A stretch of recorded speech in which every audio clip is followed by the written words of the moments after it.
Alors effectivement, nous allons consacrer une petite heure à un sujet qui touche, enfin, Christian Desserre en a parlé, Andrea Carri aussi dans ses propos, c'est comment est-ce qu'aujourd'hui on implante des projets économiques, quels qu'ils soient, et surtout comment est-ce qu'on les fait accepter par la société. Parce qu'on voit bien qu'aujourd'hui, un des sujets centraux, c'est plus forcément le financement du projet ou sa réalisation technique, mais c'est vraiment l'acceptabilité sociétale d'un projet par les habitants, des associations diverses et variées, enfin différents acteurs qui s'interrogent sur la pertinence du projet. Alors j'ai le plaisir d'accueillir à la tribune pour cette heure un peu d'échange, donc 4 intervenants. Donc je vais les présenter comme ça. Donc tout d'abord Philippe-Édouard Delannoy. Bonjour Philippe-Édouard, je suis ravi de t'accueillir. Donc tu es directeur du développement chez Auchan Sud-Est, donc en charge du développement de toutes les enseignes du groupe Auchan sur le grand quart sud-est de la France. Et donc avec des questions évidemment de lorsqu'on va implanter un magasin, comment on fait, est-ce que le temps que ça prend, etc. Puis je tiens particulièrement à te remercier parce que grâce à Philippe-Édouard, nous avions organisé au mois de juillet une rencontre ici même avec un certain nombre d'éleveurs, enfin membres du bureau de la Chambre, et puis ton collègue qui est l'acheteur viande France du groupe. Et donc il y a eu un échange très fructueux sur un petit peu les relations entre la filière viande et un groupe. Et donc d'ailleurs les échanges avaient été à bâton rompu, je crois que ça avait été très intéressant.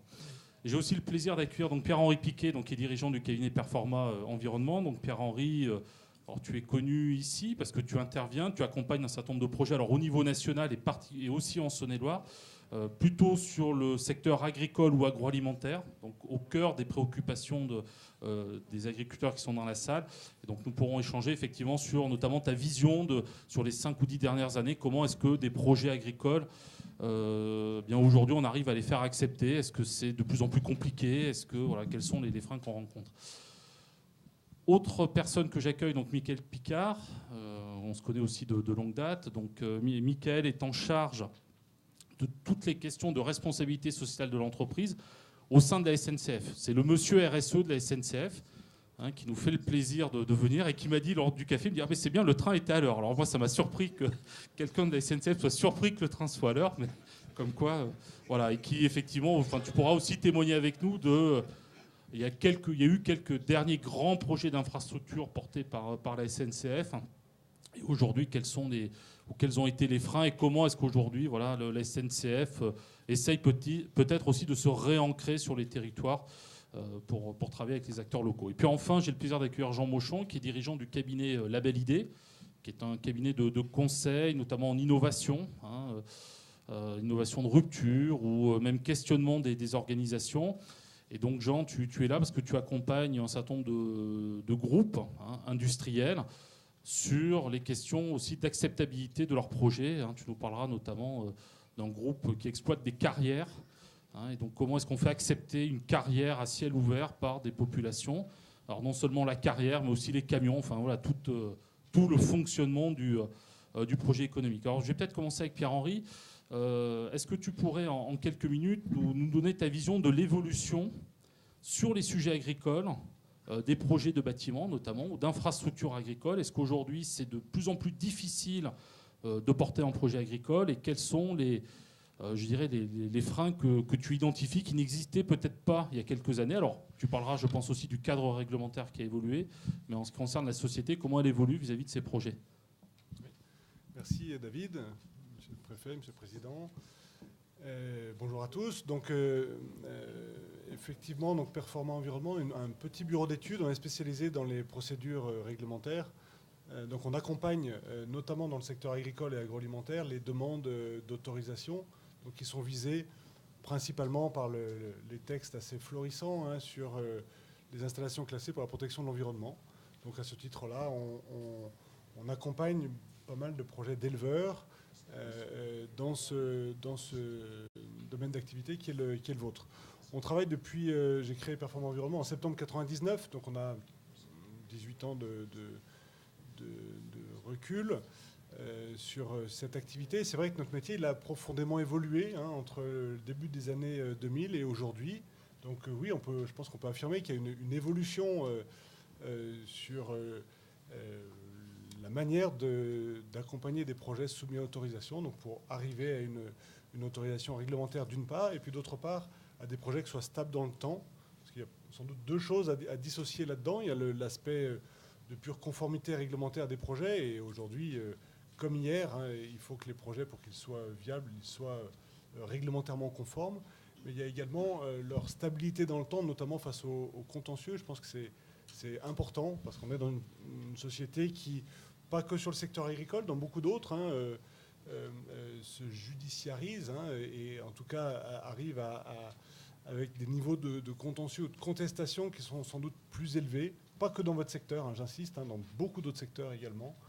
Et l'objectif est vraiment le but, c'est d'avoir des projets qui soient bien sûr conformes, bien sûr autorisés, mais qui tiennent dans le temps, et qui ne soient pas remis en cause sans cesse, soit après les premiers investissements, en cours de construction ou un peu plus tard.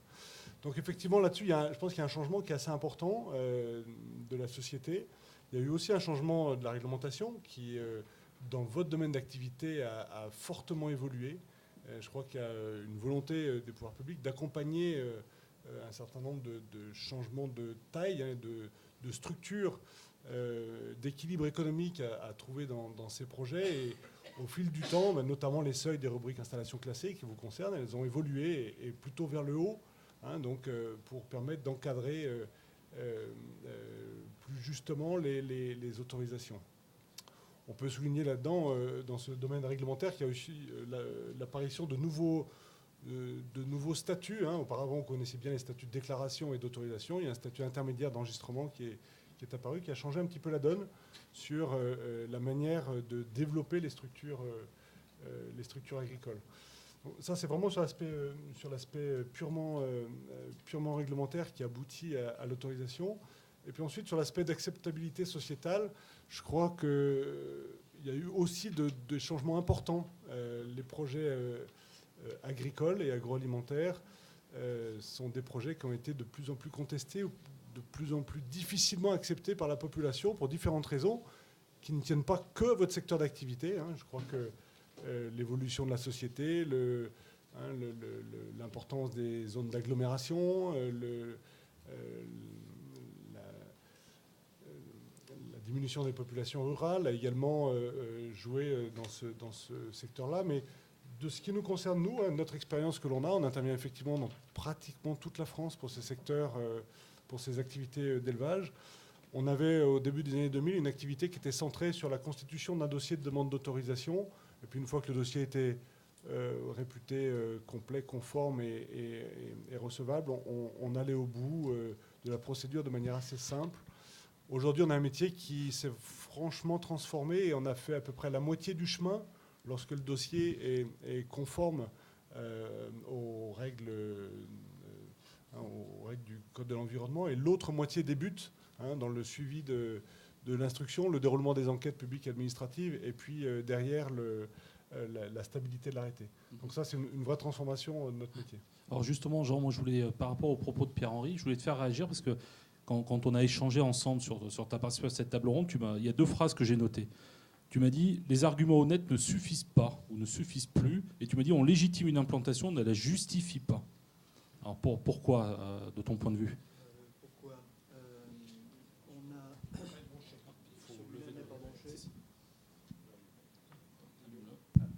Excusez-moi, merci. Pourquoi ? Tout simplement parce qu'aujourd'hui, on le voit, nous, tu évoquais des clients avec lesquels on travaille, notamment un groupe carrier qui est le groupe Granulavica. C'est une chose qui n'est pas très acceptable sur un territoire, c'est une carrière. Vous consommez de l'espace, vous avez la réputation de nuire à l'environnement, vous amenez des camions. Enfin bref, tout ça, ça fait partie des choses qui ne sont pas très acceptables. Le constat qu'on fait, c'est qu'aujourd'hui, vous pouvez être totalement irréprochable sur toutes les procédures. Vous pouvez mener tous les comités de pilotage, toutes les enquêtes publiques, toutes les concertations, toutes les réunions que vous pouvez mener. Comme le disait mon prédécesseur, une fois que vous avez fait ça, vous avez fait seulement la moitié du chemin. Et ce qui se passe aujourd'hui, on le voit dans le monde des carrières, mais on le voit aussi dans le monde des domaines skiables, on le voit dans beaucoup de domaines. L'argument rationnel ne suffit plus. Vous pouvez arriver avec les choses les plus étayées, le rationnel ne suffit plus. Par conséquent, vous devez arriver à convaincre, on pourrait y revenir ensuite, vous devez arriver à convaincre avec d'autres arguments. Monsieur Dessert l'évoquait tout à l'heure, les délais, le temps que prennent les choses. Les arguments ne sont pas seulement de prendre le temps. Les arguments, c'est d'arriver à donner envie d'un projet. Donc vous devez faire passer, et même si ça vous paraît absurde, pas dans le cœur de votre métier, enfin, ça vous paraît ne pas être ce que vous devez faire, vous devez passer de mon projet est raisonnable, enviable, économiquement, techniquement pour le territoire, à le territoire, donc les habitants, donc toutes sortes de gens qui ne sont pas forcément que les habitants, à je donne envie de voir ce projet émerger. Et c'est ce saut-là qu'il faut faire. Ça paraît absurde, c'est pas rationnel, et en France, ce qui n'est pas rationnel, ça passe pas toujours. Sauf que c'est ça, mais je pense que nos voisins auront les mêmes propos. Alors justement, Mickaël et Philippe-Édouard, vous partagez, aujourd'hui vous-même, dans vos secteurs d'activité, vous constatez que c'est de plus en plus complexe de mener à bien des projets au-delà du cadre réglementaire qui évolue, mais est-ce que vous avez vu apparaître de nouvelles difficultés sur vos projets ? Quand j'entendais mon voisin parler, d'abord, bonjour à tous. Moi, je suis ravi d'être devant vous parce que le sujet des mobilités, c'est un sujet qui est connecté au territoire. Et ce n'est pas un Parisien qui vous le dit, c'est quelqu'un qui se déplace énormément dans les territoires parce que je crois que c'est ce qui est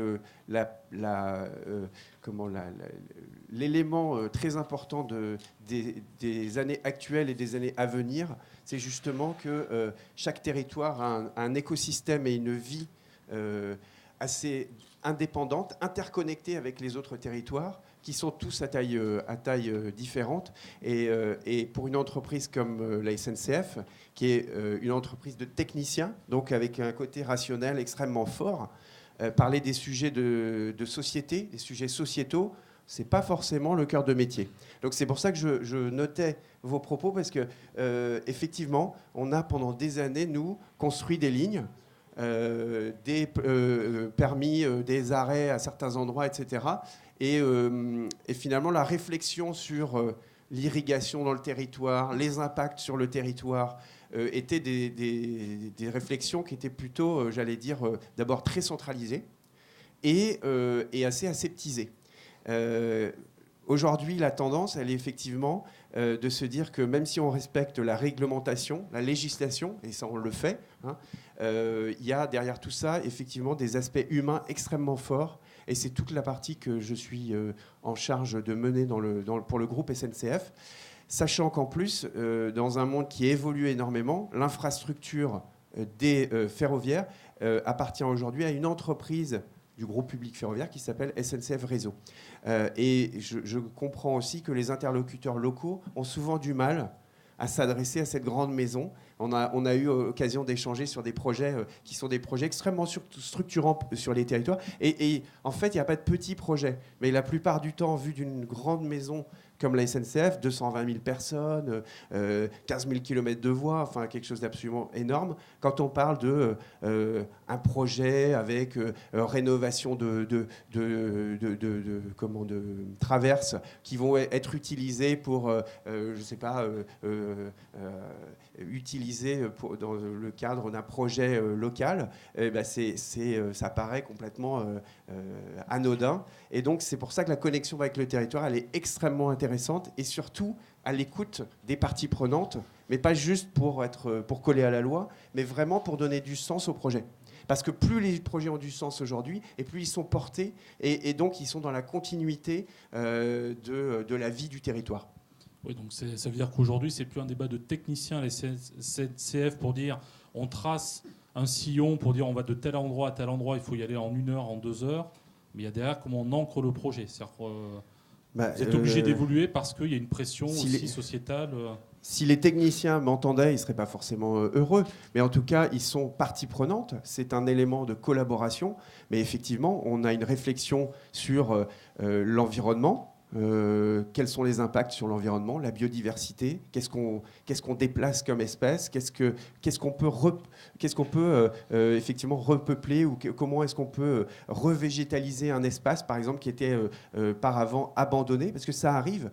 on trace une ligne, où on a un aménagement ferroviaire, et finalement on se retrouve à pouvoir mettre en valeur un espace qui était un espace, alors dans des zones denses par exemple, des espaces où la délinquance peut se déployer, où il y a un certain nombre de trafics qui avaient lieu. Eh bien, grâce à ce vecteur-là, parce qu'on a bien identifié toutes les parties prenantes, et quand je dis toutes les parties prenantes, c'est aussi les petites associations, les riverains, un certain nombre de personnes qui sont des éléments très déclencheurs et fédérateurs pour créer ce genre de projet. Donc c'est vraiment de la technique, de la réglementation au service d'une attente du territoire, des hommes et des femmes qui font ce territoire.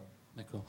Philippe-Édouard, côté grande distribution, est-ce que c'est plus difficile aujourd'hui d'ouvrir un magasin qui a 10 ou 15 ans ? Je sais qu'une fois, tu m'as dit que certains projets de centres commerciaux portés par le groupe, entre le moment où vous décidiez de lancer un projet et le moment où le ruban est coupé, il peut se passer plus de 5 ans parfois. Tu m'avais même dit, on ouvre des centres commerciaux qui sont obsolètes dans leur fonctionnement parce que le temps de les sortir, on essaye de faire bouger la maquette quand même pour coller au plus près, mais on est toujours en retard.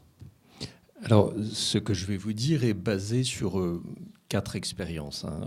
2 expériences réussies, que sont des transferts de magasins à Blois et à Poitiers, et 2 échecs. Un échec total, qui était le fait d'essayer d'implanter un hypermarché Auchan au nord de Rennes, et l'ouverture d'un centre commercial à Meaux, il y a 2 ans, qui est un échec commercial. Alors, on essaie de remonter la pente, mais... et à chaque fois, le module de temps est entre 7 et 10 ans.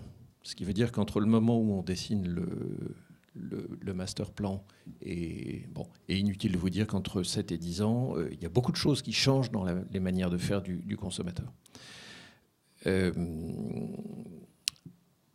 On parlait du fait de rendre désirable le projet. Il y a 2 manières de voir les choses. De toutes les façons, la concertation, elle nous est imposée par l'environnement. Moi, ce que j'ai constaté, c'est que sur Rennes, par exemple, on n'a jamais trouvé personne pour parler sérieusement du projet. Il n'y a pas eu de concertation. Il n'y a pas, voilà, on n'a pas trouvé de gens qui avaient envie de faire le projet avec nous dans la sphère publique rennaise. Et on a traîné 10 ans cette affaire. Ça a été un calvaire. Je l'ai vécu. Et ce n'était pas une question d'environnement, de grenouilles à 3 yeux ou de quoi que ce soit. C'était vraiment... Bon, on en a. C'était vraiment... ils n'avaient pas envie de ça pour leur appareil commercial. Et on n'a pas su leur expliquer ce que nous, on apportait. Donc, fin de l'histoire, 10 ans de boulot, à la benne. Sur Blois et sur Poitiers, on a trouvé des gens en face de nous. Alors, c'était Monsieur Poirier, le président de l'association des commerçants du centre-ville de Poitiers. C'était le maire de Blois de l'époque. Et on est arrivé... En fait, un projet, ça part toujours d'une démarche entre gens qui savent. Moi, je mets un concepteur de centre commercial qui me fait un beau parking, un archi qui me fait une belle façade, un patron d'hypermarché qui me fait un beau projet commercial. Puis une fois qu'on a fini, on se dit, le truc, il est ficelé, c'est génial. En fait, c'est juste le début. On a fait le projet pour nous. Et s'il reste comme ça, il ne devient pas, comme vous le disiez, monsieur désirable. Et après, on se dit, voilà, il y a une demande de concertation, d'amélioration. Et soit on se dit, voilà, c'est des gens qui veulent nous apprendre notre métier et qui ne connaissent rien. En fait, pas du tout. C'est des gens qui vont nous apprendre à rendre le projet. Et moi, je l'ai constaté vraiment. Tous ces projets pour lesquels on a trouvé des interlocuteurs, ils sont devenus meilleurs. D'abord, plus pertinents, plus rentables également, faut le dire. Et globalement, ça a énormément amélioré ces projets. Le projet de Meaux dont je vous parle, qui lui a été un échec, le souci du projet de Meaux, c'est que c'est un projet qui est plus récent et qu'on a fait dans un fonctionnement qui est le fonctionnement actuel, où vous devez déposer le permis de construire au moment de faire la demande de CDAC. Ce qui fait qu'on ne peut plus bouger le projet d'1 centimètre pendant les années qui suivent. Et ça a été terrible, parce qu'en fait, même si on a trouvé, en l'occurrence c'était M. Copé, qui avait quand même une bonne vision du développement de son territoire, même si on avait des interlocuteurs, on ne pouvait pas bouger. Et ça a été une catastrophe. Alors, on parlait de recours, de ce genre de choses-là. Il y a une particularité dans notre métier auquel je vous invite à être très très attentif, parce que c'est extrêmement pernicieux. C'est que dans notre métier, la procédure administrative, le recours contre les permis de construire, est devenu en fait un instrument du jeu concurrentiel, c'est-à-dire que les gens se font des recours entre eux. Moi, j'ai des recours de Lidl. Nous, chez Auchan, on a décidé de ne pas en faire, mais il y a toujours quelqu'un qui vient me dire « Ah là là, j'aimerais bien que tu fasses un recours contre... » Bon, il faut expliquer que l'important pour avancer, ce n'est pas d'empêcher les projets des autres d'avancer, c'est d'avoir soi-même des projets et de les faire avancer. Mais ceci dit, la tentation existe. Et dans notre métier, il y a vraiment un jeu très pervers là-dessus. Il faut que vous y soyez attentifs parce que c'est quelque chose qui est... Bon, c'est une perversion de la justice, c'est une instrumentalisation de la justice. Voilà ce que je peux vous dire sur le sujet. Pierre-Henri, sur les projets désirables, est-ce qu'aujourd'hui, comment est-ce qu'on traite dans la sphère agricole ou agroalimentaire lorsqu'on porte des projets est-ce qu'on sollicite assez les acteurs autour, de ton point de vue? Est-ce qu'on raisonne encore peut-être appareil économique et comment on l'intègre finalement sur son territoire, le projet? Je crois que sur les projets agricoles, il y a deux niveaux de contestation, on peut dire, ou de difficultés. Quand on parle ici des concertations, qu'elles soient préalables ou en cours de la procédure, elles sont effectivement essentielles et je crois qu'on ne peut pas faire, dans le secteur agricole comme dans d'autres, un projet contre tout le monde, y compris contre les acteurs les plus directement concernés. Ça n'a pas changé. Après, il faut arriver à lire le niveau de contestation. On a parfois aussi des contestations de certains projets qui sont des contestations de principe. Pas forcément, je ne dis pas que ces personnes n'ont pas de qualité à agir. Ils ont le droit de penser une agriculture différente. Ils ont le droit d'avoir une vision presque philosophique, différente de celle des porteurs de projets. Néanmoins, ça peut laisser apparaître un niveau de contestation très très fort et qui est disconnecté des gens qui sont réellement concernés par ces objets. À la fois les gens concernés par la filière qui en attendent les bénéfices, les bienfaits du projet de développement, mais également par rapport aux gens qui sont localement concernés par ces installations et qui, eux, ont une qualité à agir tout autre, qui est celle d'être directement au contact de ces éventuels inconvénients de l'autorisation ou du projet qui se développe. Donc je pense que la concertation, elle est importante, indispensable et elle transpire dans tous les projets pour les gens qui sont directement concernés.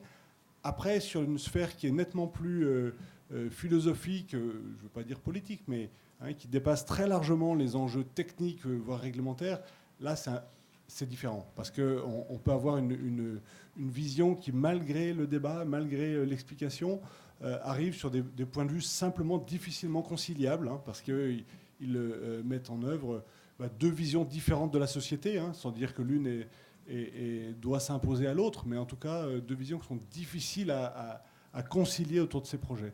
Donc voilà, un peu deux niveaux de concertation et de discussion. Autant il est nécessaire et intéressant de participer et d'alimenter cette concertation locale avec les acteurs directement concernés, autant pour la deuxième, c'est parfois un dialogue un petit peu plus difficile à mener. Sourd. Un petit peu un dialogue de sourds, on peut le dire comme ça. Alors Jean, justement, tu évoquais les projets de carrière tout à l'heure, en disant, je vous dirai un petit peu comment on fait accepter un projet de carrière par des riverains. Alors, quelles sont les choses que tu mets en œuvre avec, par exemple, Granulavica pour que, une fois qu'on a passé, ça a été dit tout à l'heure, toute la phase administrative du projet, qui apparemment est la moitié du chemin pour aboutir, c'est quoi la moitié du chemin qui reste à parcourir? Qu'est-ce qu'on met en œuvre comme action? Alors, deux choses. D'abord, il n'y a pas de recette miracle. On ne résout pas un problème complexe avec une réponse simple. Ceux qui croient encore qu'on peut faire ce genre de choses sont ceux qui pensent effectivement que des procédures bien appliquées peuvent donner les bons résultats. Ça ne marche plus. C'est dommage, c'est problématique, mais ça ne marche plus. Donc il faut faire avec. Avant de répondre simplement sur le point des carrières, il y a un point qui m'amenait à ricocher sur les implantations grande surface. Il y a un exemple extrêmement intéressant, alors ce n'est pas un de vos concurrents directs, puisque c'est un groupe coopératif, Migros, qui est un groupe suisse, qui est dans la grande distribution. Et on trouve cet exemple, nous, extrêmement intéressant. Il s'est ouvert il y a un peu moins de 10 ans à la frontière suisse, sur France, comme disent les Suisses, un centre du groupe Migros.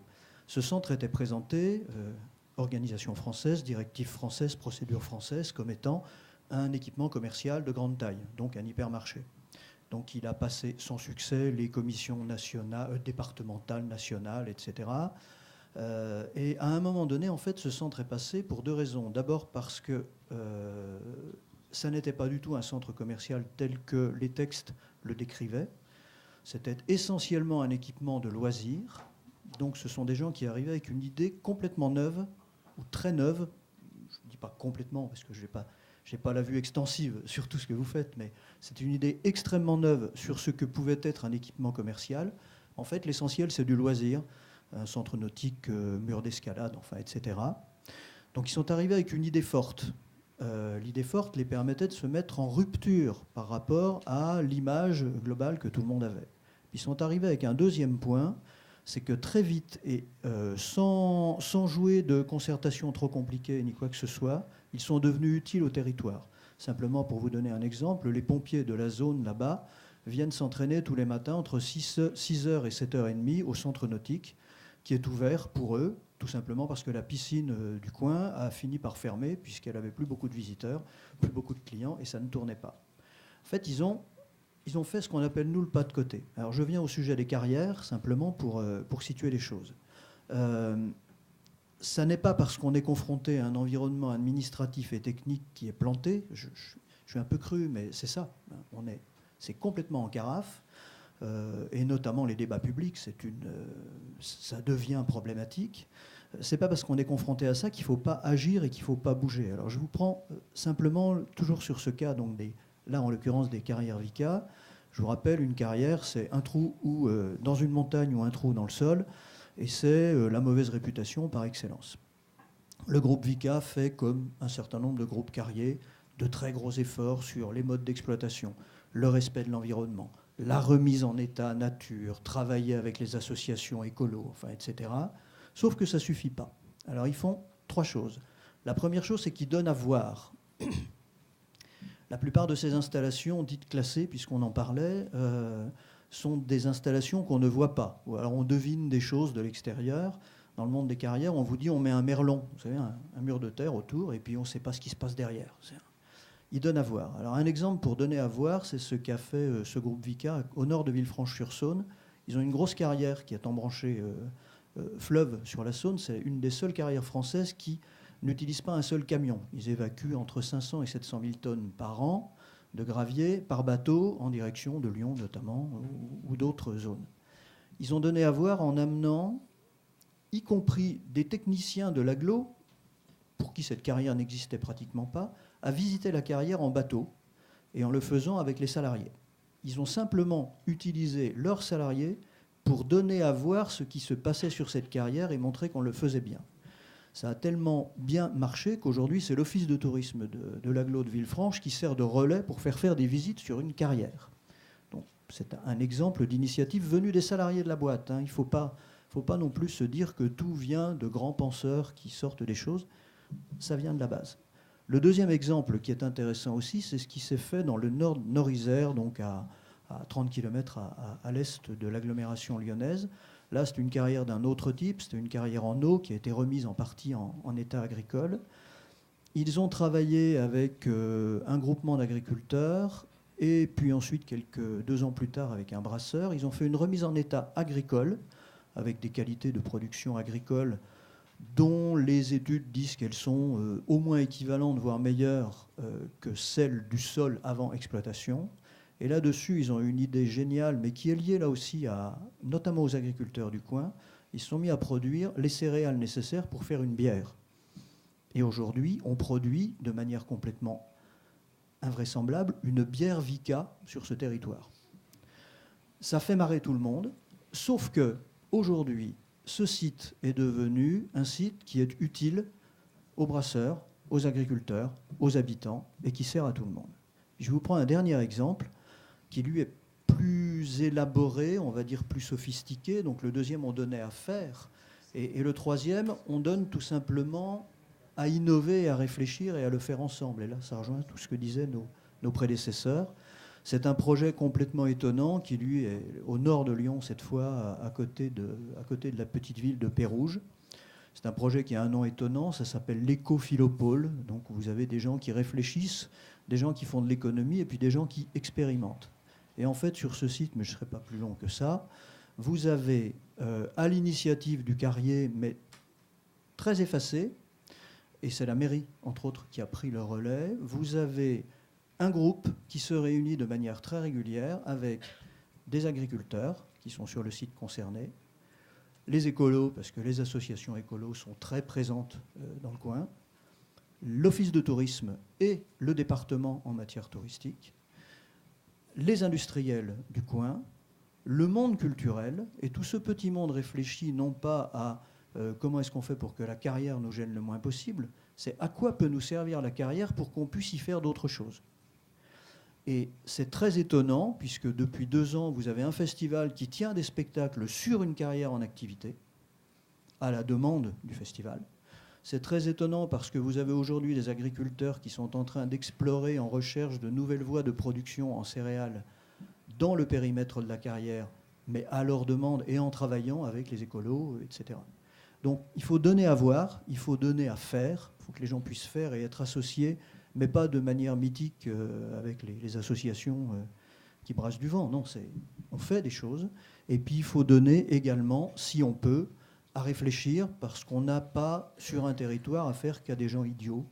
Il faut leur permettre de réfléchir aussi. Alors Michael, côté SNCF, comment est-ce qu'on donne à voir, comment on donne à réfléchir, comment est-ce qu'on construit la concertation, comme tu l'as dit, dans une culture plutôt technique, historique à la SNCF, dire bon non, mais on va aussi écouter tous les gens, ou comme disait Philippe Édouard, on va peut-être aller chercher des gens dont le métier c'est pas d'être dans la grande distribution, mais qui vont nous apporter une vision intéressante. Côté SNCF, comment tu construis ça avec les équipes? En fait, il y a 2 choses. Il y a véritablement la concertation au sujet concernant les projets. Ça, c'est une première chose. C'est très connu, c'est complètement afférent à l'activité de l'entreprise. Et puis moi, mon enjeu prioritaire, avec la petite équipe que je pilote à Paris, avec des référents dans les régions, c'est ce que vous disiez, l'utilité au territoire. Et pas un truc dans des bouquins. C'est l'utilité dans une société qu'on veut construire pour nos enfants, pour nos petits-enfants. C'est connecté avec les mobilités, mais pas que. Donc c'est pour ça que parfois on me voit un peu comme le type qui est l'empêcheur de tourner en rond, l'anti-techno, etc.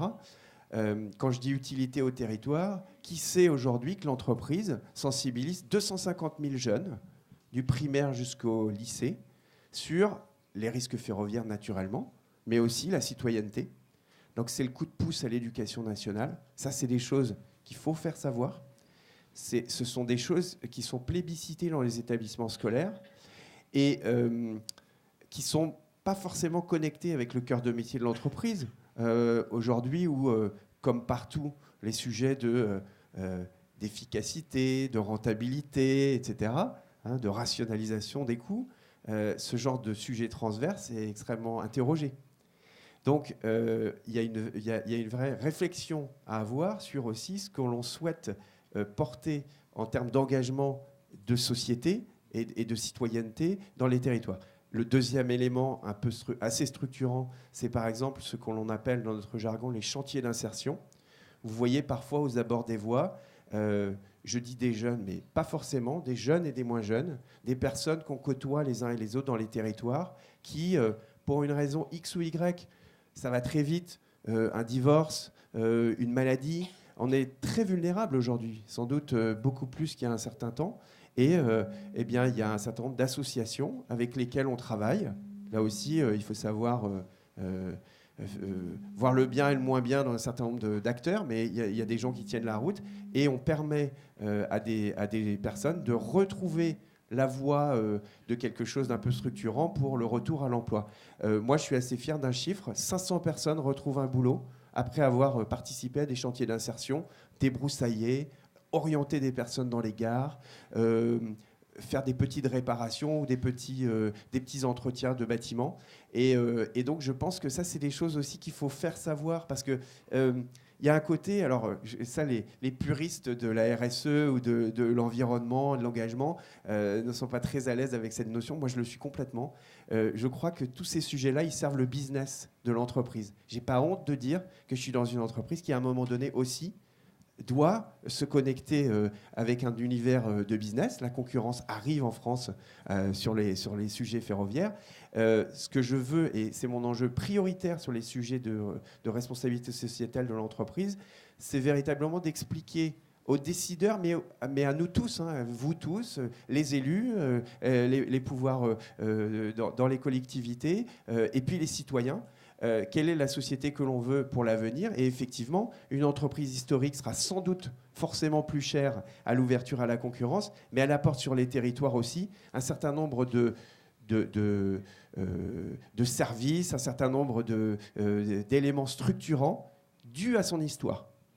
Voilà l'enjeu. Et il n'y a pas de gros mots à considérer que, effectivement, tout ça permet aussi de tisser un lien local qui va favoriser forcément la concertation, puisqu'on aura identifié des types qui ne sont pas uniquement des techniciens et qui font circuler des trains, mais aussi des gens avec un cœur gros comme ça, parce que, oui, ils accueillent des gens qui ont un peu déconné et qui font des stages de citoyenneté ou des travaux d'intérêt généraux. Voilà un petit peu l'enjeu de l'affaire. D'accord.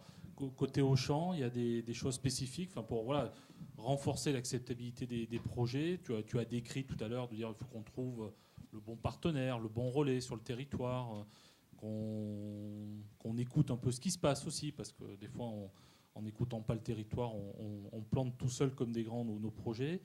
Voilà, comment ça évolue aujourd'hui? Est-ce que, l'exemple de Mickaël, il y a des choses particulières qui sont menées chez Auchan pour faire en sorte que lorsque les projets arrivent ou commencent à sortir dans la presse, il n'y ait pas une levée de bouclier, des associations qui se créent et qui bloquent définitivement le projet?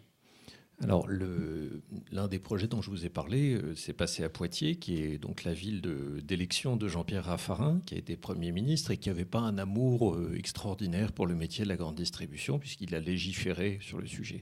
Donc, pour tout vous dire, quand on m'a dit « Philippe-Édouard, va donc t'occuper du transfert du magasin de Poitiers », je peux vous assurer que j'étais quand même un petit peu comme ça. Bon. Et c'est cette affaire, elle s'est terminée. On avait une galerie marchande de 6000 m² à commercialiser. C'est quand même un gros morceau, hein. Ça fait une 60aine de boutiques. Il y a quand même. Bon. Eh bien, écoutez, cette galerie, on a fini par la commercialiser en faisant appel aux enseignes nationales, les gens qu'on voit habituellement. Et puis aussi en faisant appel à des gens qui étaient déjà installés sur Poitiers, qui soit ont déployé une deuxième implantation, soit ont pris une franchise d'une autre enseigne. Et on a pu le faire parce que dès l'origine, on avait établi une espèce de commission avec les gens de la CCI de Poitiers, où tous les mois, on regardait les offres qui venaient, les demandes des enseignes. On se disait, bon, voilà. On avait la chance d'avoir un projet très qualitatif. Donc, en fait, on avait le choix. Et on a choisi ensemble avec les gens de la CCI. Et voilà concrètement ce que ça veut dire de rendre un projet meilleur. Parce que je serais incapable de vous donner un chiffre, mais une fois commercialisée, la galerie telle qu'on l'a faite, elle valait quand même un petit peu plus cher en valeur créée que si on l'avait fait tout seul dans notre coin. Et je pense que d'ailleurs, on aurait fini par pas la faire si on l'avait fait dans notre coin. Donc, y a une vraie plus-value financière. Et c'est vraiment le message que je voudrais vous faire passer, c'est que, bon, chez Auchan, les salariés possèdent à peu près 15% de la boîte. Donc, on voit ces contraintes un peu en tant que salarié, puisqu'on a un compte de résultat à la fin de l'année et on se dit, bah zut, on a encore perdu un an. Et puis, on le voit en tant qu'actionnaire de la boîte. Et on se dit, bon, OK, on a fait quelque chose qui est... À Blois, on avait fait un bâtiment HQE, ça nous a coûté un peu plus cher. C'était le premier hypermarché HQE de France. Bon. N'empêche que, mine de rien, le bâtiment, la valorisation qu'on a apportée à l'entreprise, elle est quand même beaucoup plus importante parce que il y avait en face de nous un maire de Vineuil qui nous a dit « Écoutez-moi, vous transférez votre magasin si vous voulez, mais il faut que ça soit quelque chose qui soit référent en termes d'environnement. » Eh bien, ce type-là nous a fait avancer. Et à chaque fois... Donc la contrainte est devenue une force. C'est-à-dire que la contrainte posée par l'élu en disant « J'accepte que vous fassiez quelque chose, mais je vous demande ça parce que... je veux que le bâtiment soit HQE, je veux qu'il y ait un bâtiment responsable », c'est devenu un atout pour l'entreprise. Tout à fait. On a, alors, et c'est vrai, enfin, moi je l'ai constaté à plusieurs reprises. Après, il y a des choses, et nous avons un législateur dans la salle, et j'en profite. Quand j'ai commencé à travailler un dossier d'autorisation de CDAC, ça faisait à peu près cette épaisseur-là. Maintenant, ça fait cette épaisseur-là. Alors, c'est sympa, on peut les déposer par voie électronique. Donc, merci beaucoup. Mais pour autant, c'est quand même devenu très important. Et je travaillais hier soir sur le dossier d'extension du magasin du Puy pour 250 mètres carrés de surface de vente, qui n'est quand même pas l'affaire du siècle. Eh ben, il a fallu que je fasse une étude de circulation qui m'a coûté 9 000 €. Bon, voilà. Et j'ai rempli un dossier comme ça, dans lequel il fallait que j'explique la nature des arbustes sur le parking, le nombre d'arrêts de bus à côté. Enfin, donc voilà, on a tout ça pour vous dire que cette inflation réglementaire que vous vivez dans vos affaires au jour le jour, nous la subissons aussi. Et c'est vrai que là, j'ai eu un peu du mal à voir comment ça m'avait fait avancer. D'accord. Alors justement, c'est une bonne transition parce que nous avons quelques agriculteurs là dans la salle qui ont accepté qui ont dit OK, on veut bien témoigner de la mise en œuvre d'un projet. Ils avaient aussi un projet de bâtiment. Donc il va falloir qu'ils lèvent la main pour que je puisse leur passer la parole, qu'ils se présentent et puis qu'ils nous expliquent en quelques mots comment, entre l'idée initiale de dire je crée un bâtiment, j'agrandis un bâtiment, peut-être le parcours du combattant qu'ils ont vécu presque à l'insu de leur plein gré, c'est-à-dire qu'eux pensaient porter un projet économique et puis sont retrouvés embarqués dans une affaire, dans une histoire un peu étonnante au regard de l'ampleur du projet. Alors je crois qu'il y a vous et puis il y a monsieur après. Allez, je vous passe la parole.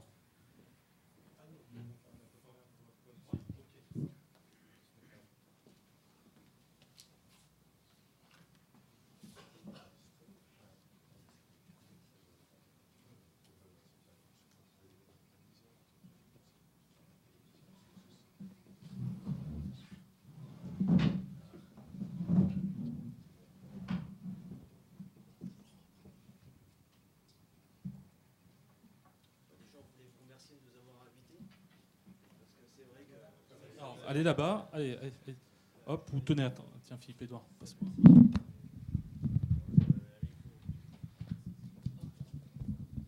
Voilà, bon, je me présente, Fabrice Maillot, donc je suis du GAIC d'Évian, de Vrouze. On voulait vous remercier de nous avoir invités au nom de la SAS Agrimeta Bresse, parce que c'est vrai que c'est vraiment le sujet d'actualité chez nous. Et donc, on voulait vous présenter notre projet dans un premier temps. L'évolution de notre projet et après parler plus concrètement de l'évolution de la démarche en communication qu'on a fait autour des riverains et comment ça s'est déroulé. Donc l'historique de la démarche, en fait, on a commencé les réflexions en interne au sein de l'ACUMA en 2012. On a fait un pré-diagnostic avec la Chambre d'agriculture en 2013, une étude de faisabilité avec des aides de l'ADEME. Et on a commencé à travailler avec une aide au maître d'ouvrage pour la conception. Et là, on est dans les démarches administratives. Donc en plein dedans aussi, du point de vue ICPE, puis dépôt de permis de construire. Alors, je vous coupe, pardon. Il s'est déjà passé 5 ans, c'est ça? Yes. Entre le moment où vous vous êtes dit, on a l'idée, on veut faire un projet de méthaniseur. Et là, quand vous dites on attaque les démarches réglementaires, voilà. Il s'est passé 5 ans. En fait, pour vous expliquer, en fait, j'explique après, mais tout seul, c'est forcément plus facile et on va plus vite. À plusieurs, c'est plus lent, mais on va peut-être plus loin. Donc là, on a un groupe de 6 exploitations, 13 agriculteurs, qui sont dans la même démarche. Donc nos objectifs de démarche, elles étaient liées en plein dedans aussi, dans la transition énergétique aussi. Donc réduire nos odeurs d'épandage avec les lisiers, etc. Optimiser la fertilisation et l'utilisation des lisiers et des fumiers, donc du point de vue agronomique. La fertilisation, c'était le but de diminuer des charges qu'on a sur nos exploitations en achetant de l'azote, etc. Et puis, par contre, que cette nouvelle unité ne nous apporte pas plus de travail qu'on en a déjà, pas parce qu'on est déjà au taquet. Et donc, on voulait aussi intégrer tout ce domaine en globalité, c'est-à-dire qu'on voulait faire pas du social, mais que ça soit une activité économique et puis, comment dire, Ça crée de l'emploi même. créer de l'emploi, quoi. Parce que disait Mickaël, du business et du sens. Ouais, Les c'est deux du sont sens, compatibles. voilà. D'accord. Du coup, par rapport à ces objectifs, on a créé notre GI2E Flamme, faire localement du biogaz entre agriculteurs, ce qu'on appelle la méthanisation.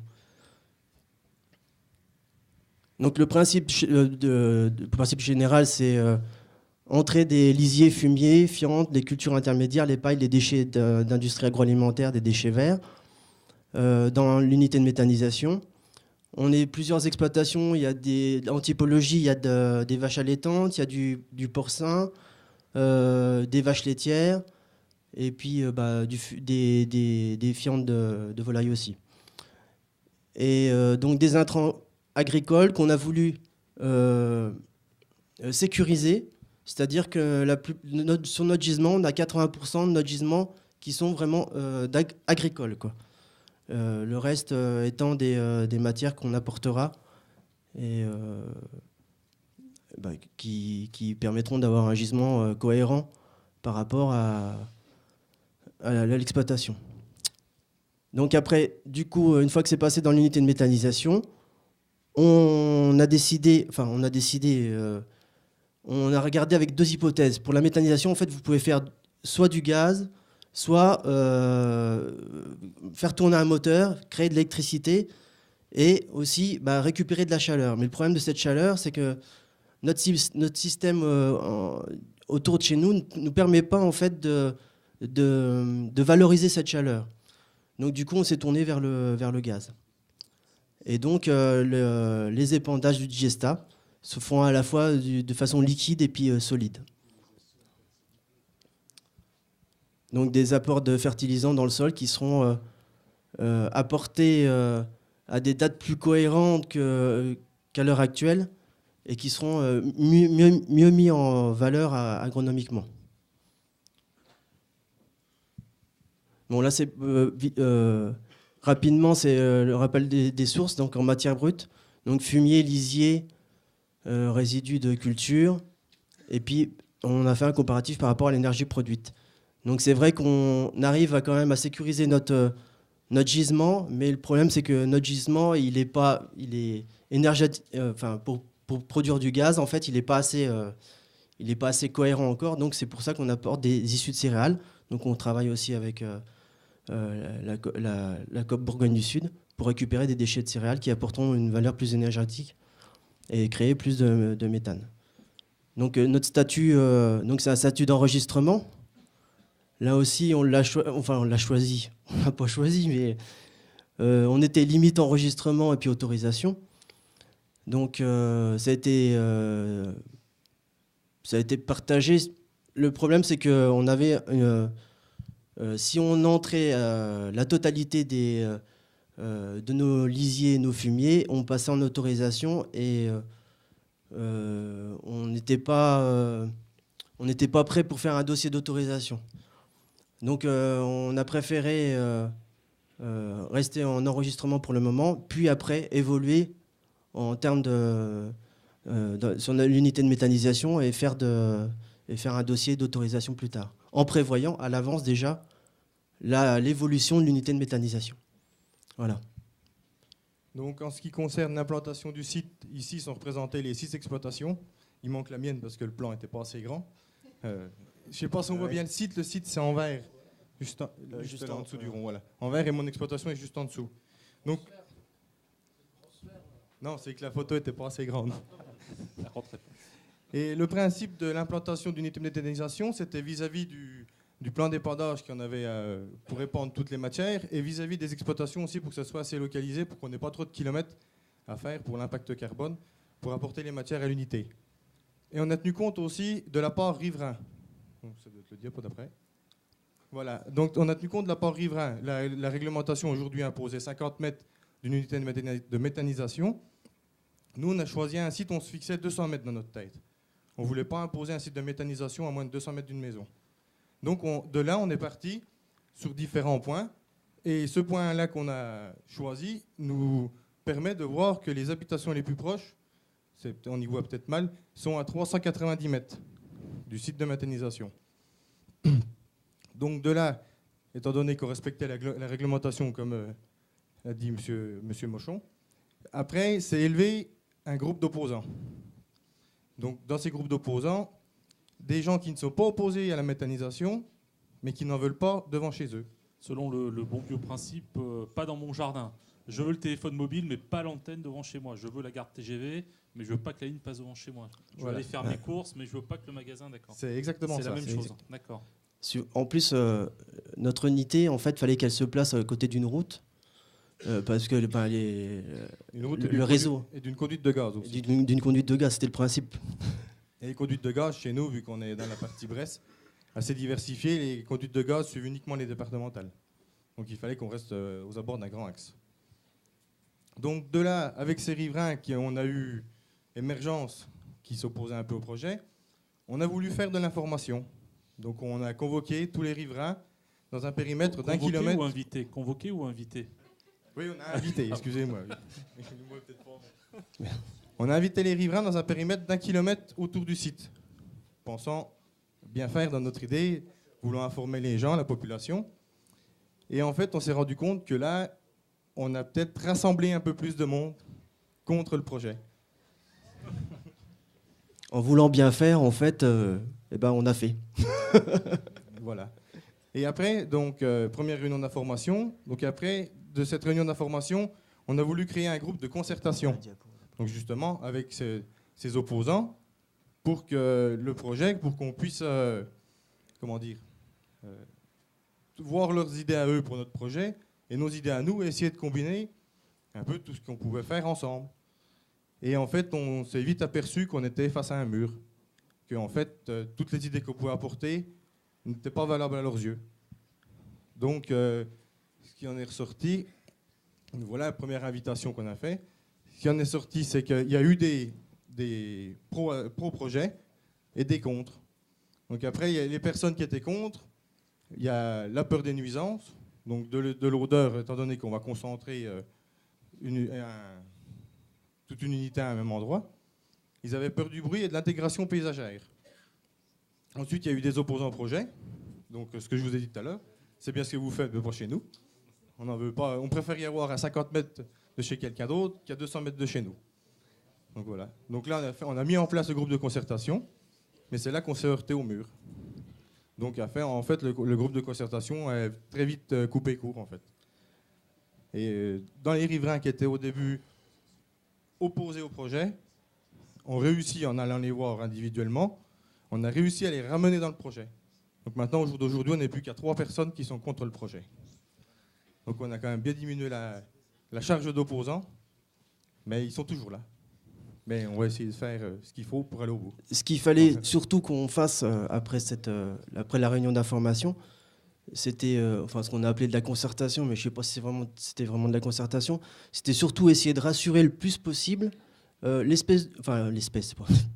groupe qui était d'angoissés, qui avait peur des nuisances, mais peur parce qu'ils ne savaient pas de quoi on parlait, quoi. Et c'était le nouveau, quand on ne connaît pas, ça fait peur, quoi. Et on ne voulait surtout pas que les opposants, les vrais opposants, qui eux, de toute façon, ça c'est comme les éoliennes, si on pouvait les enterrer, on le ferait. Il ne fallait pas qu'ils prennent la main sur cette personne-là et que nous, on puisse avoir des personnes, même si elles restent angoissées, même si elles restent inquiètes, qu'on les garde quand même avec nous jusqu'au bout du projet et qu'on puisse leur montrer au fur et à mesure que le projet il avance avec vous aussi.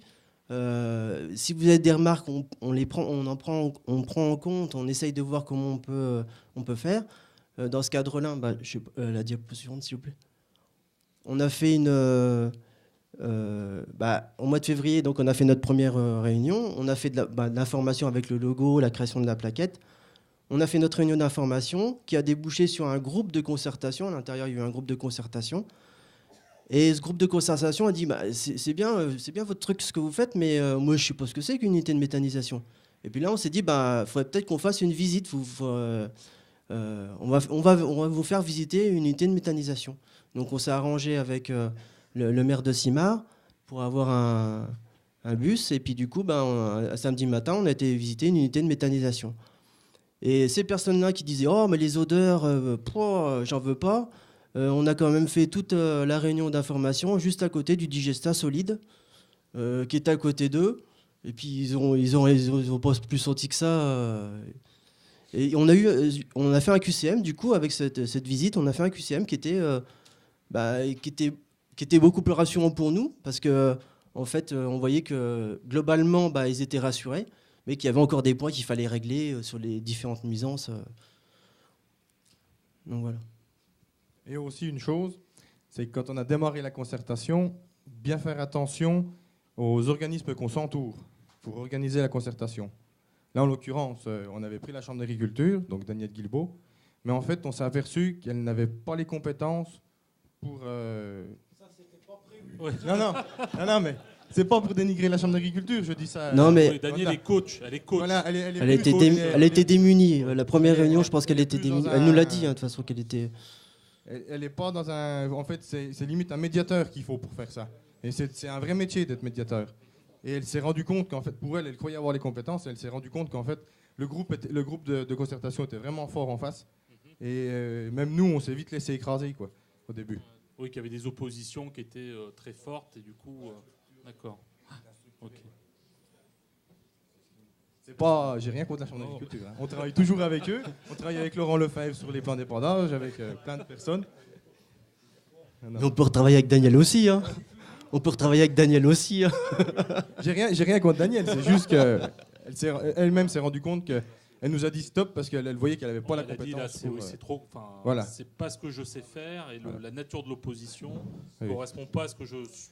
Pour ça en fait, à chaque fois, on essayait d'argumenter, mais c'est comme on disait tout à l'heure, il y a un moment, à force d'argumenter que nous, c'était rationnel ce qu'on disait. On a mis l'un parce que c'était le plus loin des habitations, c'était l'endroit le mieux placé. Mais j'en veux pas devant chez moi, que ce soit à 100 mètres, 50 mètres. Et on arrive à déboucher sur des panneaux qui sont sur la route en disant de toute façon, le méthanisateur, on n'en veut pas. Bon, c'est pas grave. L'euro, on n'en veut pas. La viande rouge, on n'en veut pas. Du lait, on n'en veut pas. Et puis, De Vros, garde ta bouse. Si on part sur des rimes comme ça, je vous parle pas de Simard, hein, parce que... mais c'est pas... Et c'est une personne, en fait, qui a voulu, en plus... C'est là c'est pas compréhensible et c'est irrationnel, c'est qu'elle a fait la réunion d'information. Elle est partie un peu fâchée, quoi. Même très fâchée. On a été la rechercher, on lui a dit mais si venez dans le groupe de concertation, venez voir, venez poser vos questions, on est là pour ça, etc. Mais non, en fait, dans sa tête, elle était déjà opposée au projet, quoi. Ok, merci. On va peut-être prendre le deuxième témoignage, puis après peut-être s'il y a des questions dans la salle. Voilà. Alors, par rapport à l'irrationnel, moi je vais vous raconter une histoire. C'est au début des années 2000, donc j'avais un ami qui était chez Bouygues Télécom et qui s'occupait notamment des relations avec les collectivités locales et du déploiement des antennes GSM. Et donc déjà à l'époque, les opérateurs de téléphonie essayaient de faire de l'intégration paysagère. On planque les antennes dans les clochers, on essaye de faire des faux arbres, enfin faire quelque chose qui soit un peu plus acceptable. Et donc ils installent un jour une antenne relais GSM dans le clocher de l'église. Et tout de suite, là, les gens hurlent en disant « mais j'ai mal à la tête, les ondes, les trucs, etc. » Bon, l'antenne n'était pas allumée. Enfin, l'antenne n'était pas... Oui, elle était pas reliée.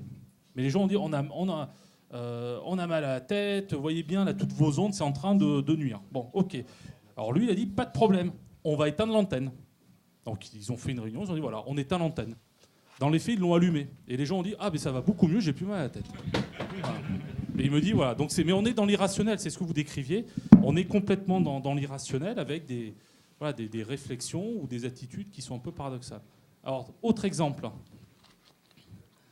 Allez-y, je vous laisse vous présenter et puis nous dire un petit peu le parcours que vous avez vécu. Messieurs, dames, bonjour. Je n'ai pas bien l'habitude de prendre un micro, mais bon, on va y arriver. Donc nous, on est un cas typique, éleveur de charolaises, dans le Charolais à Sabonnet-de-Joux, 15 km d'ici, quoi. Mettez le micro, mettez bien. Pardon, voilà. oui, je n'ai pas l'habitude. Sinon, vous le coincez sur le menton. Et, voilà, comme ça, donc, on a deux installations avec mon épouse assez récentes, en 2009 et en 2012. Et donc, comme le disait M. Dessac, vous savez très bien que l'agriculture et l'élevage ne vont pas bien aujourd'hui, et puis depuis quelques années déjà. Et donc, avec la Chambre d'agriculture en partenariat, on s'est remis en cause pour avancer. Et on a cherché une diversification. Et donc, nous, on est parti sur un projet de poulailler label rouge. Donc, c'est du label, c'est pas de la merde, quoi. Et donc, en pleine région d'élevage. Et donc, évidemment, on ne pensait pas, mais donc, nous avons trouvé une famille qui nous a opposés à nous, quoi, sur la commune de Sabonnet, sur 800 habitants, quoi. Et on ne pensait pas que ça pouvait aller si loin. Et un beau jour, on a reçu une lettre du tribunal administratif de Dijon qu'on était invités, quoi. Alors là, plutôt convoquez-vous. Convoqué, Autant vos collègues ont convoqué, enfin s'ils ont invité les riverains, vous, Pour vous, avez résumer, plutôt, pour voilà, résumer. vous avez été convoqué au tribunal. Voilà, C'est mettez bien assez votre simple, micro, parce ici. qu'au fond, ils ne vous entendent pas. Et donc tout ça pour dire qu'un projet comme ça, que c'est vrai que nous on n'avait pas pensé à tout ça, il y a tout plein de causes, et il y a quand même beaucoup de conséquences, et comme tout projet, c'est économique aussi, quoi. On a quand même perdu 1 an. Les relations dans le GAEC, nous on est en couple, elles sont assez douloureuses. Pendant 1 an, on a eu une augmentation de 10% du coût du bâtiment que les entreprises nous ont mis, parce qu'on ne peut pas prévoir de date quand même. Alors, c'est quand même un coût qui n'est pas prévu, qu'il faut bien résoudre, qu'il va falloir amortir.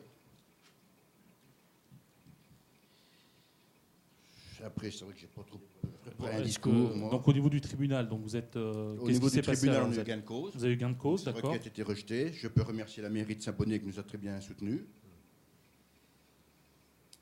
Ce que je voudrais dire à monsieur le préfet qui représente l'État ici, c'est que je pense qu'aujourd'hui la France, elle va quand même plus ou moins bien. Et que je pense que tout projet dans n'importe quel domaine que ce soit, on devrait avoir un gros soutien pour des gens qui investissent, qui créent. Je pense que c'est utile pour tout le monde, quoi.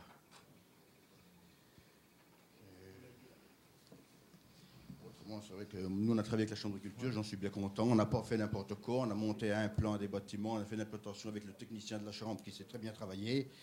Et on n'est pas parti sur n'importe quoi, c'était du concret, du réaliste, du raisonnable. D'accord. Et là aujourd'hui, le projet en est où? Le projet est en cours de construction. En cours de Au construction. début de d'accord. construction, quoi. Et là, il n'y a plus d'opposition. Enfin, les gens, ça s'est calmé déjà. Ça s'est calmé, il y Ça avait s'est surtout calmé. une famille qui était contre, D'accord. quoi, et ça Ouais. s'est calmé pour l'instant. Et D'accord. bon, il faut attendre, on ne sait jamais pendant 4-5 ans qu'est-ce qu'il y aura comme suite. D'accord. Ok. Mais c'est un coût... Oui, il y a eu des surcoûts. Vous avez dit 10% sur le bâtiment, les frais d'avocat, oui, du souci. Ouais. Et c'est vrai qu'on est plus ou moins soutenu, c'est des projets, nous, qui sont plus ou moins individuels. On n'est pas habitué à avoir d'aller en justice, d'avoir des démarches comme cela à faire. C'est pas évident à faire suivre, même à un petit niveau, quoi. Ouais. Alors peut-être une réaction là sur les 2 cas que vous avez eus. Merci pour votre intervention. Peut-être, je ne sais pas si vous voulez réagir sur les 2 exemples. Moi, je Michael, réagis, oui. mais je change de casquette. Ouais. D'un petit élu du Finistère, une commune littorale. On en parlait avec mon voisin. J'avais l'exemple d'une salle polyvalente qui servait à plein de gamins, qui était assez proche d'une plage, un endroit aussi où on pouvait organiser la brocante annuelle, etc. Puis il a fallu la mettre aux normes. Et alors là, ça a été un tollé, ça a été l'enfer. Et je le disais, la montée de boucliers, un peu comme ce que vous disiez tout à l'heure, on s'y attendait absolument pas, mais elle est venue de résidents occasionnels à la commune. Des gens qui sont des résidents secondaires, qui viennent là 2 mois de l'année et qui prennent de ce territoire. C'est pour ça que moi, je suis vraiment... Ce mot de territoire, il faut vraiment le connecter à la réalité et pas le garder sous son côté aseptisé avec le grand T. Là. Et en fait, ils sont là 2 mois. Et donc, ils ont bloqué le projet jusqu'à ce que le maire décide à un moment donné, complètement harassé, et je comprends ce que vous disiez tout à l'heure, à vivre les procédures administratives, de s'entourer de conseils juridiques, etc., des réunions en mairie. Et en fait, le projet est donc à l'abandon, avec un bâtiment qui est aux vitres cassées, dégradé, tagué, etc. Et je vois qu'en fait, il y a des résonances extrêmement fortes, et je trouve ça vraiment intéressant. Puis sur le coup de la Chambre d'agriculture, sur l'accompagnement du premier projet, c'est très intéressant cette réflexion-là, parce qu'en fait, ça nous interroge nous aussi pour suivre la montée en compétences, parce que même nous, sur les sujets de concertation, alors pour le coup SNCF, on n'arrive pas vraiment à suivre le monde qui évolue sous nos yeux, qui va super vite avec les téléphones, etc. Et donc, on arrive à une concertation, puis là, vous avez je sais pas, une association qui s'est créée ou via un réseau social, vous avez 400 personnes et vous pensiez qu'il y en avait 20. Et ça, c'est des choses qui aujourd'hui, on les prend en plein la figure. Donc, c'est tout à fait normal qu'à un moment donné, on se trouve technicien armé pour quelque chose et puis on est face à une situation qui est absolument pas du tout attendue. D'autres réactions, oui, Pierre-Henri? Juste un petit exemple complémentaire également sur l'aspect de la difficulté de ces procédures, hein, la manière dont ça peut être vécu, notamment par les porteurs de projets qui supportent des contestations localement et parfois de manière très proche, hein, au sein d'une même famille. Ça peut parfois être assez compliqué. Un exemple qu'on a suivi il y a quelques années en Alsace pour un élevage hors sol de volailles de chair. Donc c'est des élevages qui sont assez difficiles à accepter d'un point de vue sociétal. Hein. C'est pas toujours, tout le monde n'applaudit pas au bord des routes pour la création d'élevages de volailles standards en bâtiment. Et en l'occurrence, cette procédure était assez compliquée à mener avec un enjeu local fort, des monuments historiques qui n'étaient pas très très loin, même si on était en dehors des périmètres. Et une contestation avec des riverains qui se sont organisés en association et qui ont très très fortement pesé dans le cours de la procédure. Ça a été très dur à vivre pour l'éleveur. Et puis le projet a aussi un petit peu évolué. Il y a certaines mesures qui ont été rajoutées, notamment pour la maîtrise des effluents, ou des sécurités supplémentaires sur la maîtrise des effluents. Et ensuite, le projet a été autorisé et a vu le jour. Et il se trouve que j'étais présent quelques mois après sur le site avec un des représentants des associations d'opposants qui m'a un peu pris à partie en disant alors, votre projet, finalement, vous l'avez construit, mais vous ne l'avez pas mis en service. Et on en était à la 4e bande de production dans le bâtiment. Donc les opposants les plus fervents au moment de la procédure, en fait, ne s'étaient pas rendus compte de la mise en service des installations. Et après 4 bandes d'exploitation, il n'y avait pas eu plus de nuisances que ça dans l'environnement. Donc, je pense que ça doit aussi donner un petit peu d'espoir à tout le monde sur la conduite de ces projets. Il peut y avoir parfois des contestations, mais je pense que c'est un petit peu français. On crie souvent avant d'avoir mal. Et je crois que dans les projets agricoles, c'est un petit peu le cas aussi, parfois. Et on peut, en accompagnant ces projets de choses raisonnables, arriver à des réalisations qui sont parfaitement acceptées une fois qu'elles sont en service. Et puis le deuxième élément que je voulais apporter, c'est aussi, je pense, un point d'espoir important. Bien sûr que les procédures, elles peuvent paraître de plus en plus compliquées, elles peuvent paraître de plus en plus contestées. C'est vrai d'une certaine manière, comme je l'ai évoqué tout à l'heure. Mais on peut toujours avoir des projets en France et développer des projets d'élevage en France qui trouvent une autorisation administrative, qui trouvent une stabilité juridique ensuite et qui trouvent une réalité économique. Ça fait 19 ans, depuis septembre 1999 que je fais ce métier. On a toujours obtenu les arrêtés d'autorisation que l'on a demandés. Donc peut-être qu'on ne monte pas les dossiers aujourd'hui comme on les montait début 2000, mais aujourd'hui, on peut toujours arriver à développer des projets d'élevage en France. Je pense qu'il ne faut pas baisser les bras sur cette dynamique. On peut encore y arriver. Jean, tu voulais réagir par rapport aux exemples, par rapport... Très rapidement, j'y reviens. Très rapidement, une simple petite remarque qui m'a frappé. Votre société de production de biogaz s'appelle « Faire localement du biogaz entre agriculteurs ». Oui, mais la structure dont le nom était projeté, c'était ça, entre agriculteurs. Peut-être que là-dessus, à un moment donné, c'est là-dessus que les gens ont bloqué, parce qu'ils se sont dit c'est entre eux et peut-être pas avec nous. C'est une hypothèse. Non, mais c'est peut-être hors propos. C'est ce qu'on vient de voir sur le truc. C'est pas hors propos, c'est peut-être mal formulé. Ce que je veux dire, c'est que le GI2E, on n'en a même pas parlé aux riverains. Eux, ils connaissent que la SAS Agriméta-Bresse. Excusez-moi, voilà. Comme c'est ce qui était projeté, c'est ce que j'avais noté. Okay. Le GI2E, en fait, on a essayé de travailler dessus parce que ça faisait partie. Voilà, ça pouvait faire partie de subventions qu'on aurait pu avoir, d'ailleurs qu'on va avoir là, travailler sur des subventions. Et dans ce cadre-là, il fallait avoir une triple performance, à la fois économique, environnementale et sociale et sociétale. Donc dans ce cadre-là, nous on correspondait bien à ces trois critères. Donc on a fait une demande de J2E.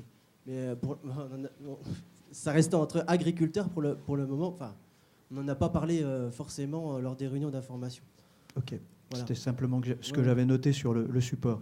Pour le reste, en commentaire, pas beaucoup plus que ça. Les deux projets qui ont été exposés là, ils sont sans faute en matière de procédure, d'organisation. Il y a les questions que vous posez sur la communication, mais mon voisin l'a dit, c'est incroyablement complexe. C'est certainement un métier. Je ne sais pas le métier de qui, d'ailleurs, très honnêtement. On parlait de médiateur, c'est compliqué. Enfin, je ne sais pas s'il y a des entrées très spécifiques là-dessus. Moi, je voulais simplement pointer un élément qu'on observe, nous, sur, on va dire, une vingtaine de territoires sur lesquels on travaille, puisqu'on travaille avec des entreprises, mais toujours sur des territoires. C'est qu'on n'a pas un seul projet qui, à un moment donné, ne donne pas lieu, et je reviens aux résidences secondaires que vous évoquiez tout à l'heure, ne donne pas lieu à un moment à une possibilité de visite, voire même à une dimension touristique et de loisirs. Et en fait, vous avez un élément qui est très curieux en matière de stratégie d'innovation aujourd'hui, que ce soit en entreprise ou sur des territoires, c'est qu'à un moment donné, vous avez toujours un projet, peu ou prou touristique, qui devient l'élément fédérateur autour duquel tout le monde se met à tourner. C'est celui qui met tout le monde d'accord, tout simplement parce que personne n'est en concurrence, enfin, sauf dans le cas du Center Park de Roibon, dans l'Est lyonnais, ou ici, où je ne connais pas du tout le dossier, donc je ne peux pas dire. Mais le sujet tourisme devient un des éléments fédérateurs. Et je vous prends simplement un tout petit exemple, puisqu'on évoquait ça avec M. Desserle tout à l'heure. En 2007, on a repéré, nous, sur vos terres, à l'occasion d'un gros forum qu'on faisait sur innovation et tourisme, des gens qui ont mis en place une drôle d'initiative, ça s'appelle le Divertipark à Toulon-sur-Arreau. Drôle d'initiative parce que c'est un parc de loisirs, donc bon, ça n'intéresse pas grand monde a priori.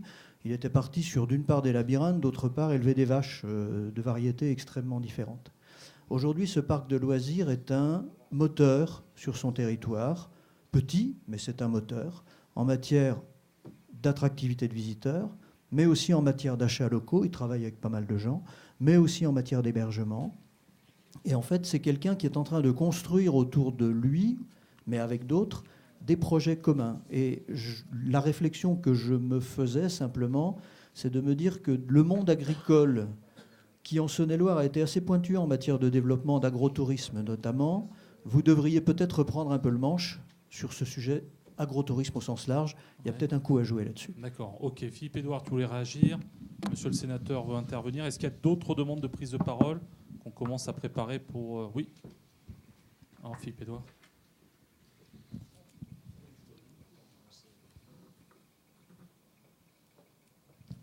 Oui, excuse-moi. Non, c'est juste pour vous... Un exemple pour vous montrer que en fonction de l'endroit où ça se passe, les choses sont différentes. Vous nous faites part de vos difficultés réelles à monter des installations de production agricole qui sont de vraies entreprises. Il se trouve que nous avons sur la région lyonnaise 2 projets de rénovation de centres commerciaux, celui de Caluire et celui de Saint-Priest, Porte des Alpes. Et dans ces 2 projets, de manière tout à fait surprenante, à chaque fois, une des choses qu'on a intégrées, c'est une installation d'agriculture urbaine.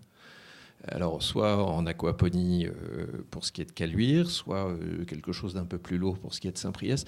Donc, c'est pour vous dire que la question de la production agricole, ce n'est pas forcément une valeur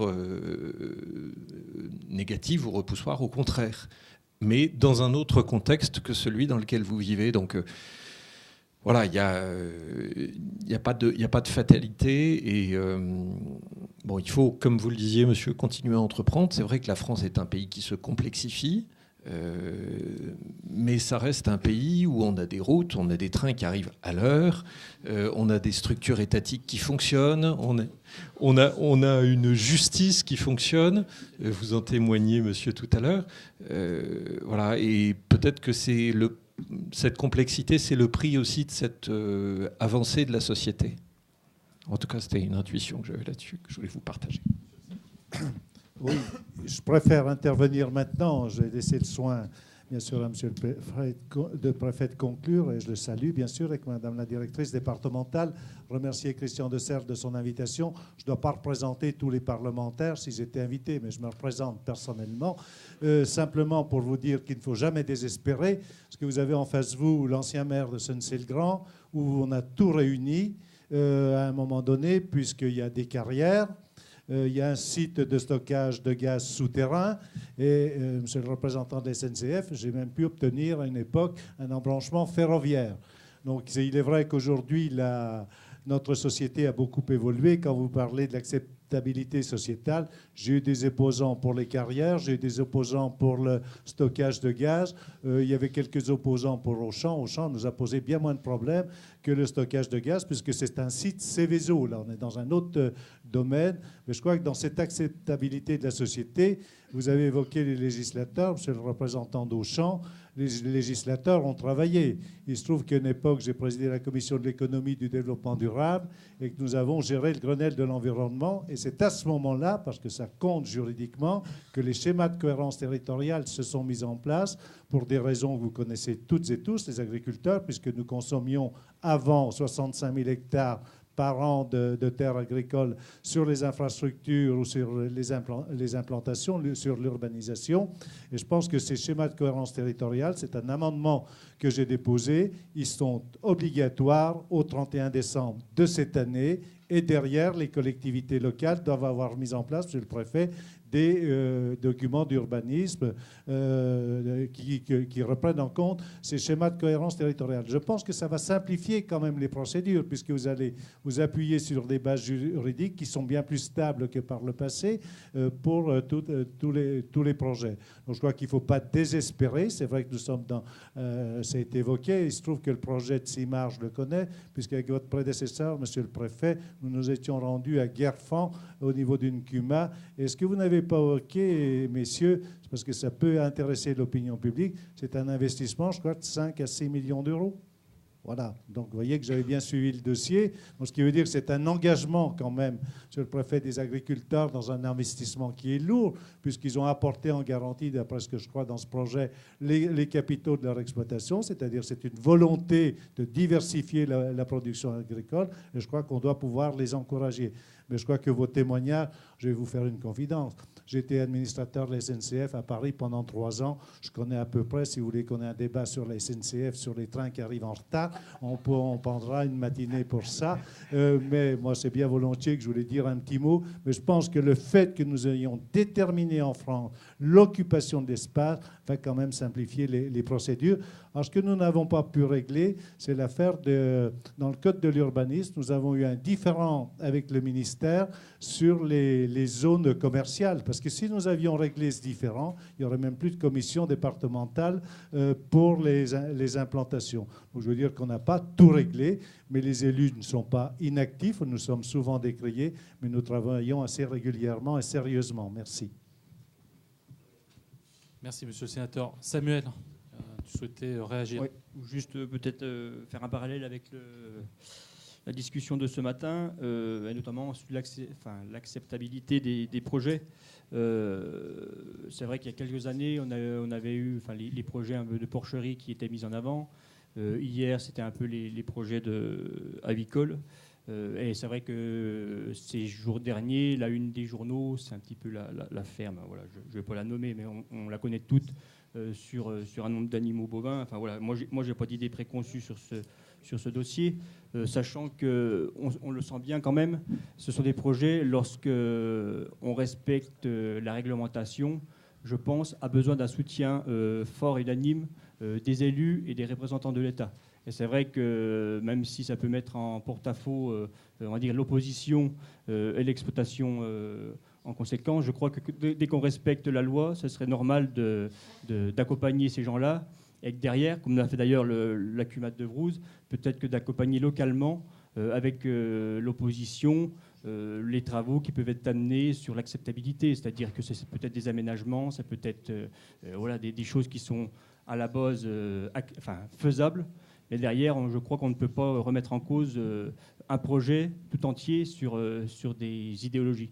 Et moi, je vais faire un parallèle avec deux cas concrets. Notamment sur mon territoire, on avait une usine de conditionnement d'œufs. Il y a quelques années, cette entreprise avait voulu rénover son outil de travail, refaire on va dire, les bâtiments de poules pondeuses en cage. L'opposition a eu lieu, bien leur en a été. Ils n'ont pas fait évoluer leur bâtiment. Et derrière, la norme européenne a évolué avec, comme on le sait tous, l'interdiction de produire dans quelques années des œufs en cage. Et la finalité, c'est qu'il y aura 60 personnes sur le carreau chez nous dans quelques mois.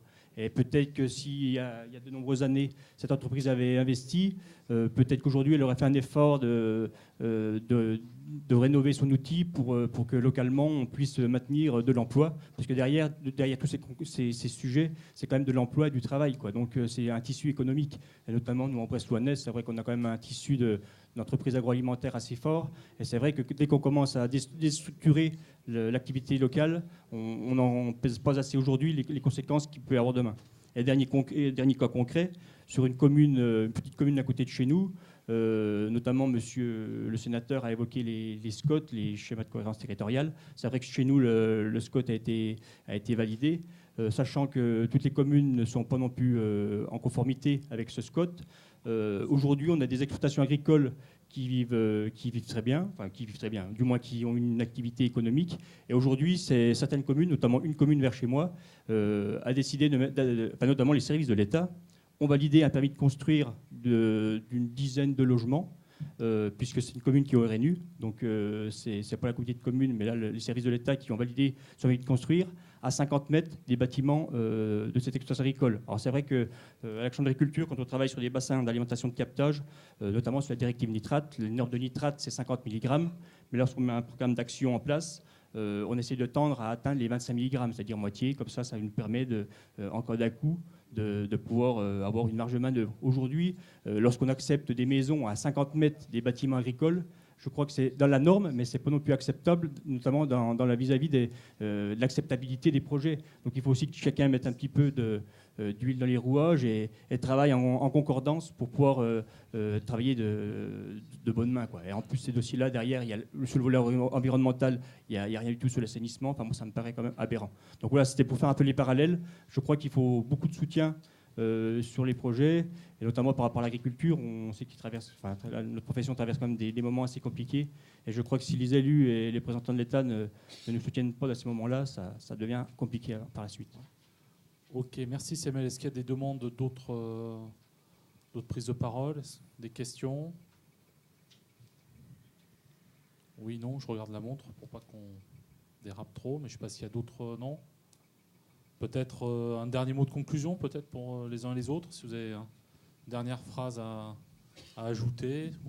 Je reviens sur ce que j'ai dit tout à l'heure, mais vraiment pour dire qu'aujourd'hui, même si le contexte réglementaire et sociétal peut se paraître assez compliqué de l'extérieur, on peut toujours faire aboutir des projets. Donc, bien sûr, qui reposent sur vos idées et votre dynamisme. Mais je pense qu'il ne faut pas baisser les bras, et il y a encore des belles réalisations qui se font tous les jours dans le secteur agricole. Et je crois que aussi pour le secteur agricole, les choses où la perception est un petit peu en train de changer, sur des éléments assez particuliers. Mais je pense que sur un secteur tout à fait particulier qui est le secteur laitier, avec la crise du beurre qui a vraiment touché les Français là, sur quelques semaines, je crois qu'il y a des signaux au niveau sociétal, justement, même si je ne rentre pas du tout dans le détail de l'explication de cette crise, que je ne maîtrise absolument pas, mais dans la perception des gens, il y a eu deux éléments. Il y a eu d'une part la crise du fipronil cet été, et d'autre part la crise du beurre aujourd'hui, qui font que la société, et la société particulièrement citadine, aujourd'hui se découvre et se retourne un petit peu vers sa campagne en disant mais finalement on a des filières agricoles d'exception. Je crois que pour le fipronil, sur les filières œufs, ça a été mis en évidence, et ce qui se passe aujourd'hui dans les choix commerciaux des transformateurs montre que finalement la filière France est ressortie grandie de cette crise, même si c'était extrêmement difficile pour les acteurs. Et puis je crois que pour la filière laitière, la crise du beurre, ça amène aussi aujourd'hui une prise de conscience assez particulière de la société, en disant mais finalement on a des exploitations laitières qui produisent du beurre, et on souhaite pouvoir consommer ces produits-là. Donc je crois que c'est aussi plein d'espoir pour demain. Ok, merci Pierre-Henri. Philippe-Édouard. Juste un dernier mot pour vous dire que nous sommes une société qui n'est pas cotée en bourse. Hein. On est détenu par une famille d'industriels du Nord qui s'appelle les Mulliers et qui, depuis 2 ans, nous disent, écoutez, nous, on ne croit plus à votre ancienne manière de faire le métier. Et on vous demande de devenir de vrais commerçants, militants du bon, du sain et du local. On est en train de revoir le fonctionnement de l'entreprise dans sa globalité pour être conforme à cette mission. Et c'est pour ça que ça a du sens qu'on soit ici aujourd'hui devant vous, parce que pour devenir de vrais militants du bon, du sain et du local, on ne peut plus faire ça avec une grande centrale d'achat à Villeneuve-d'Ascq, des trucs très centralisés. Et on est en train de rendre l'entreprise plus perméable. Et vous êtes des partenaires et des acteurs de ces démarches. Et on a vraiment envie de changer notre manière de travailler dans les années à venir. Vous verrez. Merci. Michaël, Jean, un dernier mot. Juste, c'est vrai que les échanges de ce matin, de ces échanges ressort quand même la quête de sens. On voit bien. Et donc, qui mieux que le sujet de l'agriculture et des exploitations agricoles peut donner du sens à ce que l'on est en tant qu'humain. Hein, et donc, moi, je suis assez d'accord avec votre perception des choses. Sur mes sujets, moi, je bosse beaucoup avec des sociologues. Alors, on pense que ces types sont perchés, mais quand on s'appuie sur plusieurs courants, on voit aussi que la société, elle est en train de changer de manière, mais extrêmement profonde. On ne comprend pas tout, parce qu'effectivement, ça va super vite. Et cette quête de sens-là, il y a quand même des influx là, des jeunes générations qui arrivent. Nous, par exemple, on n'arrive plus à recruter des jeunes, à les envoyer à Paris en 3-8. C'est terminé. Ils disent bah non. Ou alors ils le font, et puis au bout de 6 mois, ils ressortent du système en disant moi, je pars, je veux du sens, je veux donner du temps, je veux me connecter au territoire sur lequel j'ai grandi. Et ça, c'est vraiment un atout pour les territoires. Et les acteurs des territoires, c'est vous. Donc, je pense qu'effectivement, il y a de belles perspectives. Ça prend du temps, cette évolution-là, mais elle s'accompagne et avec l'énergie que vous mettez, voilà, ça me paraît être tout à fait bénéfique. Merci, Michaël. Rapidement, vous êtes un métier, votre métier, vos métiers, parce que ce n'est pas un métier, c'est des métiers, vous intéressez, c'est ce qui vient d'être dit là, de plus en plus de gens. Vous êtes, contrairement à ce que vous pouvez penser, puisque vous voyez sortir énormément d'opposition, des choses de plus en plus dures, dans l'autre sens, vous êtes en train d'intéresser de plus en plus de gens. Donc vous avez une opportunité en matière de stratégie pour un secteur au sens global, c'est le fait que vous devenez un secteur qui crée des opportunités ou qui va en amener. Donc ça, c'est génial. Et donc il faut jouer là-dessus. Simplement, ce que tout le monde a évoqué, y compris pour Auchan, ce qui est intéressant, ce que vous venez de dire, enfin le reste aussi, mais ça, vous nous dites que vous avez des patrons qui vous disent il faut changer. Donc ce que vous étiez il y a encore 2 ans ne sera plus le cas maintenant. Ça veut dire que vous allez, vous, agriculteurs, et les 2 exemples qu'on a eus là étaient intéressants, parce que vous avez pris le temps d'aller voir les gens. Vous allez être obligé d'aller voir des gens dont vous pensez qu'ils sont comme ci ou comme ça, alors qu'en fait, ils ne le sont plus vraiment. Ils sont en train de changer. Et avec ces gens-là, si vous nouez une bonne stratégie d'alliance, vous pouvez faire des trucs absolument géniaux. Voilà. Merci. Je crois qu'on peut vous remercier pour vos propos. Je crois qu'on peut vous applaudir aussi. Les propos étaient riches. Merci.